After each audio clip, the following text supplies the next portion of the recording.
You woke up this morning and checked your phone before you got out of bed. You are probably watching this on a screen right now.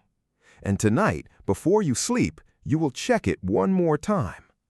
The average person spends 7 hours a day looking at screens. 7 hours every single day. And almost nobody asks the question that actually matters. What is that doing to your brain? Not your posture, not your eyes. Your brain, the organ that controls everything you think, feel, and decide. Today, we answer that question with science, not opinions. And some of what you are about to hear, you cannot unhear. Let's start with what screens do to your dopamine system. Every notification, every like, every new post, each one triggers a small dopamine release in your brain. Dopamine is not the pleasure chemical, it is the anticipation chemical. It spikes when your brain expects a reward. And your phone has been engineered deliberately by teams of neuroscientists to trigger that spike as often as possible. The pull to refresh feature was specifically designed to mimic a slot machine. You pull down, and your brain does not know if something new will appear. That uncertainty is exactly what makes dopamine spike hardest. Over time, your brain adapts to this constant stimulation. It starts requiring more input to feel the same response. Real life, conversations, nature, books starts feeling slow and unstimulating by comparison. Not because real life got worse, because your dopamine system got hijacked. Second thing screens do to your brain, they fragment your attention. The average person touches their phone 2,600 times per day. Every time you switch your attention from work to phone, from conversation to notification, your brain pays a cost. Researchers call it attention residue. When you switch tasks, your brain does not fully switch with it. Part of your attention stays on what you just left, lingering, incomplete. The result is that even when you put your phone down, your brain is not fully present. You are physically in the room. Mentally, you are partially on the screen. Studies show that simply having your phone visible on a desk, even face down, even off, measurably reduces your cognitive performance. Just its presence, not its use, its presence, because your brain knows it is there, and part of it is always waiting for it. Third effect, and this one compounds everything else. Screens destroy sleep quality, even when you do not feel it happening. Here is the mechanism. Your brain uses light to regulate melatonin, the hormone that controls your sleep cycle. Blue light, the specific wavelength emitted by every screen, signals to your brain that it is daytime. Using screens in the evening tells your brain to suppress melatonin, to stay alert, to delay sleep. But it goes deeper than that.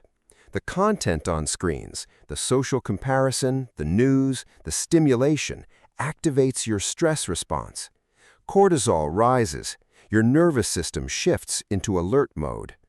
You put the phone down, you close your eyes, but your brain is still running, still processing, still activated. The sleep you get after screen exposure is measurably less restorative than sleep without it. Less deep sleep, less REM, less memory consolidation. And poor sleep affects every cognitive function the next day, which makes you reach for your phone earlier, for longer. The cycle feeds itself. Here is where this video flips. Everything we just covered sounds like screens are the enemy. They are not. Screens are tools, and like every tool, what matters is how consciously you use them. The problem is not that you use screens.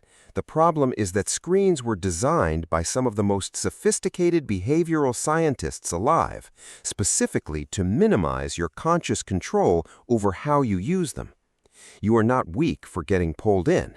You are human, operating exactly as your neurology was designed to operate.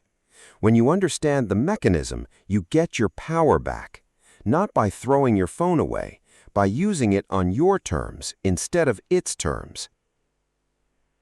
3 science-backed changes. Small, realistic, effective. First, create a no-phone window in the morning.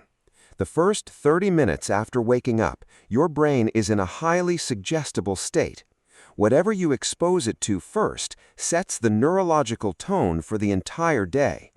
Screens first thing trains your brain to need external stimulation before it can function. 30 minutes without screens, even just sitting, walking, or eating, measurably improves focus and mood for hours afterward. Second, remove your phone from your bedroom at night.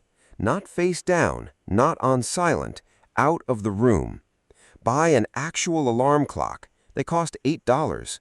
The improvement in sleep quality from this one change has been documented repeatedly in research. Better sleep means better attention, better decisions, better emotional regulation. Everything improves.